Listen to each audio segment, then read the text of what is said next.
लेकिन दुनिया का ये मानना है कि उस वक्त हिंदुस्तानी कुछ जहाज गिरे हैं, कितने गिरे हैं मैं नहीं जानता, लेकिन ऐसा दुनिया में परसेप्शन है। अरे यहाँ कहीं विजिबल नुकसान हमें नहीं दिख रहा। जैसा कि लीडर्स अलग अलग बातें कर रहे थे, रक्षा मंत्री बैठ के व्हाट्सएप पे हमें सबूत दे रहे थे, ये सब हमने देखा। वेस्ट कंट्रीज में, इजराइल में, बाकी जगहों पर, यूक्रेन में, रशिया में, वहां कैसे लोग देख रहे हैं जो ये इंडिया पाकिस्तान वॉर में। लेकिन जहां तक एक पर्टिकुलर चीज का बार बार जिक्र ट्रंप भी करता है और पाकिस्तान जिसको बहुत यूज कर रहा है, वो पहली रात जिस टाइम हमारे 84 जहाज हवा में उड़े पाकिस्तान पर हमला करने के लिए, और पाकिस्तान का क्लेम कि हमने आपके 6 जहाज गिरा दिए। और वो उनका ये भी कहना है कि हम तो और भी ज़्यादा गिरा सकते थे क्योंकि हमने we have lock down too many of your aircrafts, पर हमने कहा कि बात आगे ना बढ़े, इससे 6 गिराए। जिस तरह से टर्की, चीन, अजरबैजान बिल्कुल खुलकर खड़े थे पाकिस्तान साथ में कि हमारा एक ब्रदर मिल्क है और हम इसके साथ खड़े हैं और आखिर में लड़ेंगे। हमारे साथ कोई खड़ा था ऐसे? नहीं, एक भी मुल्क नहीं था। और हम जयशंकर जी की आंखों में वो हम दिखा देते हैं लेजर जा रही हैं और पता नहीं उन्हें कहाँ कहाँ झंडे गाड़ते। बहुत अच्छा काम किया है, मानता हूँ। लेकिन जब पुश केम टू शव, जब असली जरूरत पड़ी, जहाँ क्रिटिकल मोमेंट थे हमारे लिए, हमारे साथ कौन खड़ा था? कोई भी नहीं। मैं ऐसा भी कहना चाह रहा हूँ कि जो इतिहास में हमने गलतियां की हैं वो उनका दोहराई नहीं होनी चाहिए, और उसमें कैसे रोक सकते हैं इसको हमें इस पर सबक लेने की जरूरत है, इस पर स्टडी करने की जरूरत है और इस पर काम करने की जरूरत है। बांग्लादेश जैसे मुल्क पे, वहां पे, और जो बार बार they even publish a map of greater Bangladesh, पूरा नॉर्थ से दिखाया उन्होंने।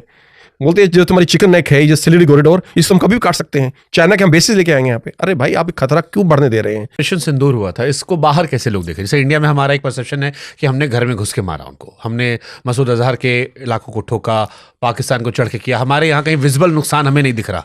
जैसा पाकिस्तान की वीडियोस आ रहे हैं, वहाँ पर शहीदों की फोटोज आ रही हैं, उनकी अपनी कहानी चल रही है। बट पाकिस्तान के लीडर्स अलग अलग बातें कर रहे थे, रक्षा मंत्री बैठ के व्हाट्सएप पे हमें सबूत दे रहे थे, ये सब हमने देखा।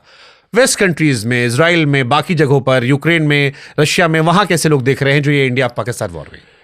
देखें, जो ओवरऑल इसका जो एक परसेप्शन है वो ये है कि हिंदुस्तान का पलड़ा भारी था, क्योंकि हमने वहाँ डैमेज काफ़ी किया है, और उनकी जो मिसाइल्स आई हैं, जो उनका असला हमारे डैमेज करने के एयरक्राफ्ट्स आए हैं, हमारे जो एयर डिफेंस है बहुत सक्सेसफुल रहा है।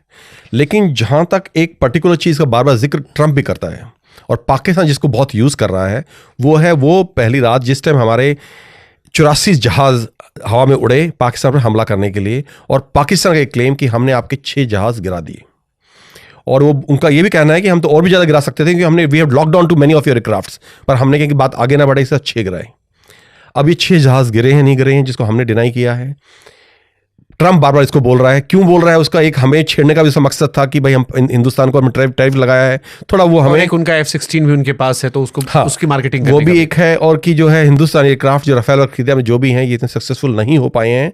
देखिए, बाहर जो सोशल मीडिया है, लोग स्विस पर जिक्र करते हैं कि इसमें वो हिंदुस्तान का पलड़ा भारी दिखाया गया है, लेकिन जो जनरल परसेप्शन है कॉमन पब्लिक में और even in the elites, military elites outside India, is that in overall war India का पलड़ा थोड़ा भारी था। India could damage lot of their air bases and could destroy there aircraft in hangers. But जो वो रात थी जहां भी एयर बैटल हुई, जो कि द्वितीय विश्व युद्ध के बाद आज तक की सबसे बड़ी एयर बैटल थी, 84 जहाज हिंदुस्तान के हवा में उड़े थे और 42 पाकिस्तान के थे। और उन्होंने, लेकिन दुनिया का ये मानना है कि उस वक्त हिंदुस्तानी कुछ जहाज गिरे हैं, कितने गिरे हैं मैं नहीं जानता, लेकिन ऐसा दुनिया में परसेप्शन है। सच है या गलत है मैं नहीं जानता। बट हालांकि उसके टुकड़े कहीं हमें दिखाई नहीं पड़े, क्योंकि हमने कहा कि सैटेलाइट इमेजेस के जरिए कुछ दिखा दो। हमारे यहाँ से कई लोगों ने चैलेंज भी किया। देखिए, अब लड़ाई खत्म हो गई है। नहीं, जैसे हमने हमारे पुराने कुलीग रहे हैं आपके और मेरे, श्रीनगर में जो बेस का नाम मैं नहीं लूंगा, वो बोले पामपोर मैंने खुद देखा है, वीडियो बठिंडा के पास से आए हैं, 2 जगह से तो मैं कंफर्म यहाँ वीडियो मैंने खुद देखे हैं, आए हैं। लेकिन इसमें एक परसेप्ट गलत वो भी हो सकती है, क्योंकि सिविलियन लोगों को अंदाज़ा नहीं कि जहाज़ है ये क्या है। जब फाइटर एयरक्राफ्ट जाते हैं उनमें बहुत सारा फ्यूल भरा होता है, लेकिन उनको अपनी मैन्यूवरेबिलिटी के लिए जो एक्सटर्नल फ्यूल टैंक्स होते हैं वो गिरा देते हो, ताकि उसकी मैन्यूवरेबिलिटी बढ़ जाए, डिस्टेंस जो रेंज है वो बढ़ जाए। तो ये फाइटर एयरक्राफ्ट जो फ्यूल टैंक गिराते हैं, तो एक सिविलियन के तो लगेगा कि कुछ गिरा, जहाज का टुकड़ा गिरा, शायद ग्रस्त हुआ है। ये भी एक कारण हो सकता है कि शायद उन्हें फ्यूल टैंक से कुछ देखा होगा और उन्हें लगा कि ये जहाज गिर गए हैं या जहाज से। अब देखिए, कहना बड़ा मुश्किल है ये। ठीक है, हालांकि हमने जो उनका एयरबेस उड़ाया वो तो हमने दिखाया कि देखो तुम्हारा ये गड्ढा हमने कर दिया। चाहे वो गड्ढे तो एक दिन में भर जाते हैं, गड्ढे एक दिन में भर जाते हैं, और वो कोई उसको बड़ा डैमेज नहीं मानता मैं। ओके, तो क्या इस ऑपरेशन सिंदूर से इंडिया के लिए क्या सबक रहे होंगे फिर फ्यूचर को लेकर?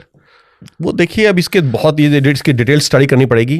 एक चीज जो बोल रहे हैं कि इंटीग्रेशन की बहुत जरूरत है। Everything was integrated, all the air defence, all the radars from navy to artillery to aviation to air force, all everything was integrated, which I think were integrated on our side as well. Probably we need better integration of this. Technology उनके पास है, Chinese all satellite imagery were provide, continuous intelligence was provided by China and Turkey.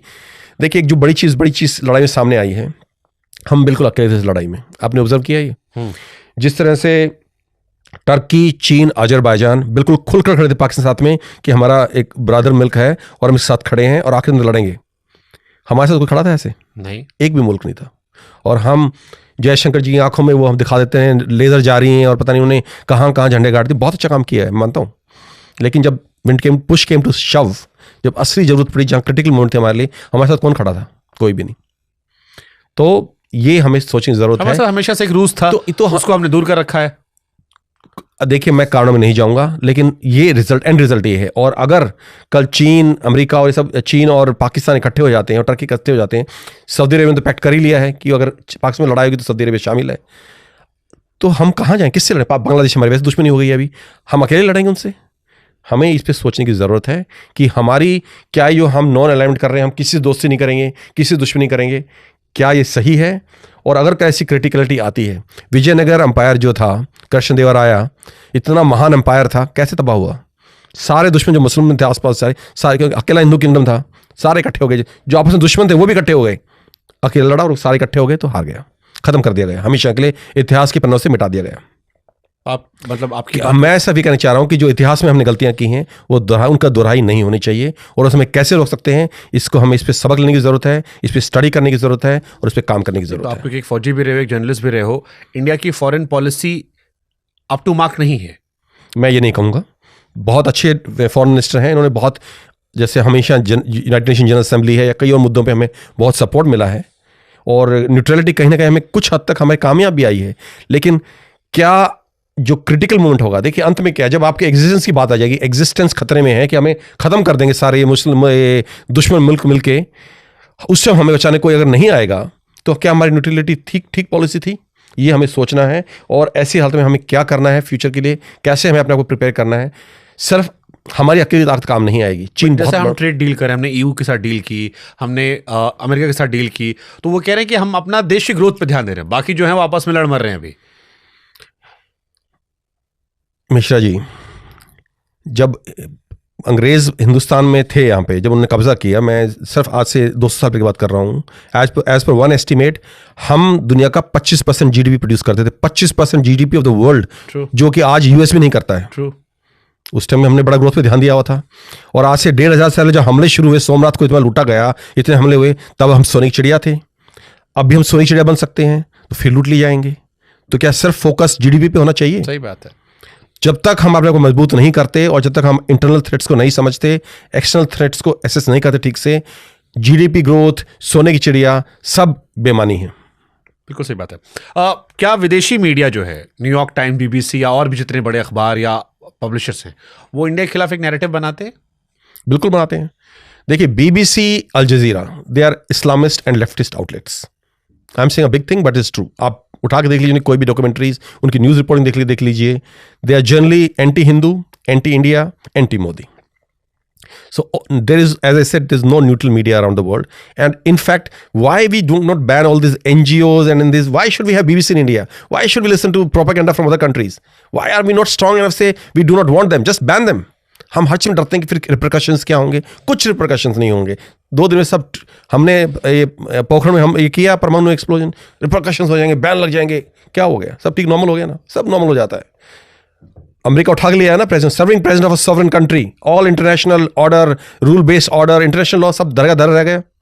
तो अगर आप अपने को एक मजबूत मुल्क दिखाना चाहते हैं तो मजबूत न्यू ईयर मनाया उसने। हाँ, तो हम क्यों नहीं हैप्पी न्यू ईयर बना सकते? कभी हम बोलते रहते हैं विश्व गुरु और हम ये बन जाएंगे और हमारी इतनी बड़ी पावर है। अरे भाई, कुछ करके दिखाई जमीन के ऊपर, जमीन पे कुछ कर लो। बांग्लादेश में क्या किया हमने और क्या नहीं कर सकते थे हम, लेकिन कुछ नहीं किया हमने, बोलते रह गए हम सिर्फ। वो तो हम 2000 साल से बोल रहे हैं, बोलने में तो आगे हैं ही ना हम। बांग्लादेश हमारा बहुत क्लोज फ्रेंड था, आज के टाइम में रिश्ते हैं। Moment they Sheikh Hasina left that country, she was thrown out and the new government came in. It was an Islamist government. Whole world acknowledges that. It was a CIA pawn which was ruling that country against India. All our interests were overlooked.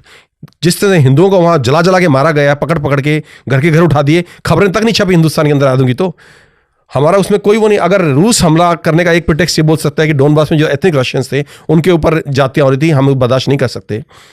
Israel इसके ऊपर दूसरे मुल्कों में हमला कर सकता है, और कोई भी मुल्क जो बोलता है कि हमारे हम मुल्क के ऊपर वहाँ वो हो रहा है, अत्याचार हो रहे हैं और उस पर एक्शन लेते हैं। हम इतनी बड़ी सुपर पावर किस लिए हमने इतनी बड़ी आर्मी बना के रखी हुई है बांग्लादेश जैसे मुल्क पे वहाँ पे, और जो बार बार they even publish a map of greater Bangladesh, जो पूरा नॉर्थ से दिखाया उन्होंने। बोलते हैं जो तुम्हारी चिकन नेक है, जो सिलीगुड़ी कॉरिडोर, इसको हम कभी भी काट सकते हैं, चाइना के हम बेसिस लेके आएंगे यहाँ पे। अरे भाई आप खतरा क्यों बढ़ने दे रहे हैं? तो क्या दोस्तों, साबिक भारतीय फौजी ने जो इंकशाफ किया है, इसने सबके होश उड़ा दिए। 1.5 अरब भारतीय अवाम को धोखा दिया गया और पाकिस्तान ने वो कर दिखाया जिसकी दुनिया में मिसाल नहीं। यह साबित करता है कि ताकत सिर्फ हथियारों में नहीं बल्कि हकीकी हिकमत अक्ल और इत्तेहाद में है। पाकिस्तान ने दिखा दिया कि दुश्मन को धोखाबाजी के बावजूद कौम मजबूत और मुत्तहद रह सकती है। ऐसे वाक़यात हमें सबक देते हैं कि अपनी कौम के हक़ में आवाज़ बुलंद करें, हर धोखा समझें और मुस्तकबिल में कोई हमें कभी बेवकूफ़ ना बना सके। तो दोस्तों, आज के लिए इतना ही। मज़ीद अगर इस तरह की रिएक्शन वीडियो देखनी है तो हमारे चैनल को सब्सक्राइब कर लें और बेल आइकन को ज़रूर दबाएं ताकि न्यू आने वाली वीडियो बआसानी आपको मिल सके।